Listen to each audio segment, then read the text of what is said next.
सुना बेसरे सुसज्जित हेले माँ किचकेश्वरी। तेबे आज हेउछि कार्तिक पूर्णिमा अर्थात धनुमास। ଏହି ଅବସରରେ ପ୍ରତ୍ୟେକ ଦେବାଦେବୀଙ୍କ ପୀଠରେ ଶ୍ରଦ୍ଧାଳୁମାନଙ୍କ ସମାଗମ ଦେଖିବାକୁ ମିଳିଥିବା ବେଳେ ମୟୂରଭଞ୍ଜର ଅଧିଷ୍ଠାତ୍ରୀ ଦେବୀ ମା କିଚକେଶ୍ୱରୀ ମନ୍ଦିର ଖିଚିଂଠାରେ ମଧ୍ୟ ଦେଖିବାକୁ ମିଳିଛି ଶ୍ରଦ୍ଧାଳୁଙ୍କ ଭିଡ଼।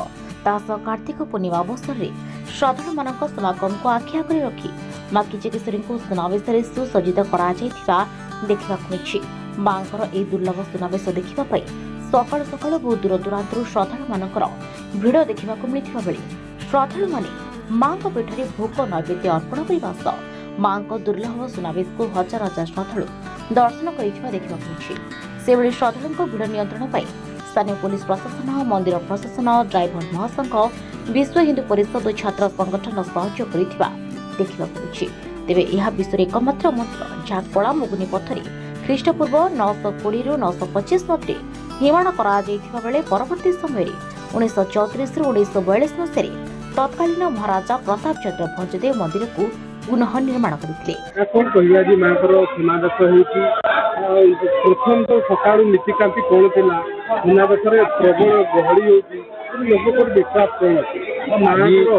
प्रकृत रूप आज पवित्र कार्तिक पूर्णिमा जहाँकि वर्षकर पुण्य मास पवित्र मास साधारणतः आम ओडिया मानकर अति प्रिय मास और मसरे प्राय प्रत्येक परिवार लोक बहुत निष्ठा सहित निरोला सहित गोटे मास पालन करवशेष जो आज है कार्तिक पूर्णिमा गत काली गला बड़ ओषा पर पूर्णिमा यह ओडिया मानकर बहुत भावावेगर विषय जेहेतु माँ किचकेश्वरी पीठर ये दुर्लभ सुनावेश ये बेश जो भक्त थे देखी थाए मन भितर बार बार उंकी मारे जे पुणी केमती आसनावस्त हम और यही माँ को बेश देखिए यह दुर्लभ बेश कहले अत्युक्ति हम नहीं।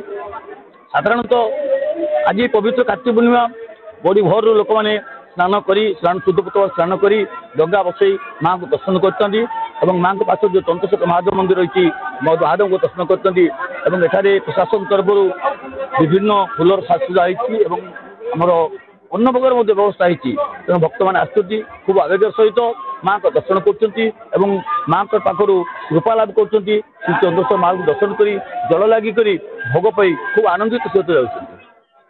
आज बड़ी भोर आमर स्वर्ण अलंकार जहाँ माँ को सुनावेश अलंकार सब ट्रे कर थाए बड़ी भोर जाए आनी सका 6:30 सुधा माँ को नीतिकांति संपन्न हो मंगल आरती पर साधारण भक्त को दर्शन अद्यावधि लागू हो। वर्तमान सुधा भक्त गहली बढ़ी बढ़ी चलती अपराह 4टा पर्यंत प्राय गहली लगी रहा भक्त मान को निवेदन करुच्ची शांति श्रृंखला सहित माँ को दर्शन करूँ माँ को कृपा लाभ करूँ माँ को प्रसाद सेवन कर आनंद जाऊँ। करंजारू पंकज कुमार पिंगुआ की रिपोर्ट सूचना मीडिया।